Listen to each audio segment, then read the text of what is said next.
Hello students, welcome to the next lesson. In this position, we are black. And if you look at the opponent's pieces, his queen is very active on h6. He can sacrifice his knight on maybe h5 or f5 at the right time. And his dangerous move is the f4.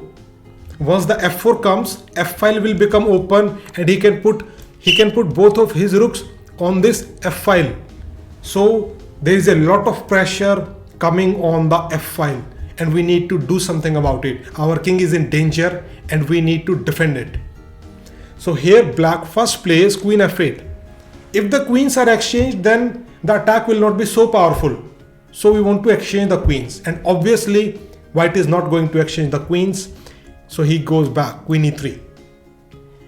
And now you already know white's plan. He wants to play f4 and open the f file and then put pressure on this f file. Our f7 pawn will also come under threat.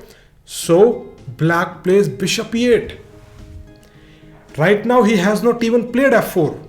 But even before we played bishop e8, so that our f7 is completely safe. Opponent plays f4.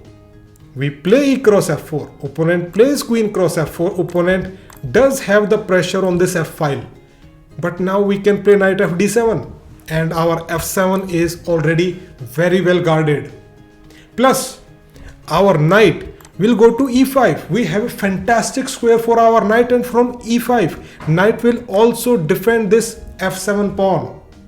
So there is no attack on the f file and the attack is already over. In fact, after playing knight to e5, black is already slightly better because all the black's pieces are very well placed. This whole concept is known as the prophylaxis. When your opponent has a dangerous idea, you prepare your own plan to reduce the impact of the opponent's dangerous plan. This is known as the prophylaxis. This is how you stop opponent's attack even before it starts. Let's look at the next example. We are black in this position and you can see that white's rook is on c2. He wants to play rook g2 and put pressure on the g file. Our g7 square is going to be under big pressure. So what we do? We use prophylaxis. We defend it even before it is attacked. And how do we do it? We play rook f7. It looks like that rook is not doing anything on f7, but it is doing an important job of defending the g7 square. White plays rook g2 and now we play bishop f8. We overprotect the g7 square. Now bishop both and the rook, both the pieces are defending it. White plays e cross f6. Obviously we cannot capture with the pawn because of this pin. So we play rook cross f6. Now the rook is active and you can see the bishop is so useful here. We are not going to get checkmated on g7. Our rook is very active. So this is the successful defense. White continued with knight c5 and we play knight e7. We are bringing more peace in the defense.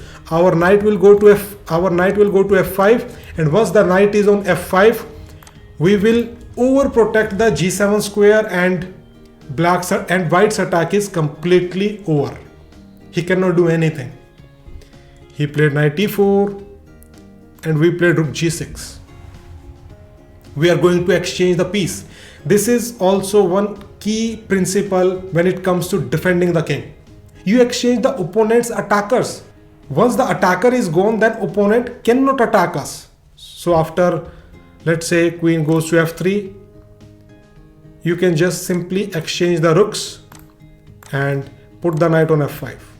This king is very solid. Opponent just cannot attack this king and black is completely fine in this position. Now it's time to go to the next lesson.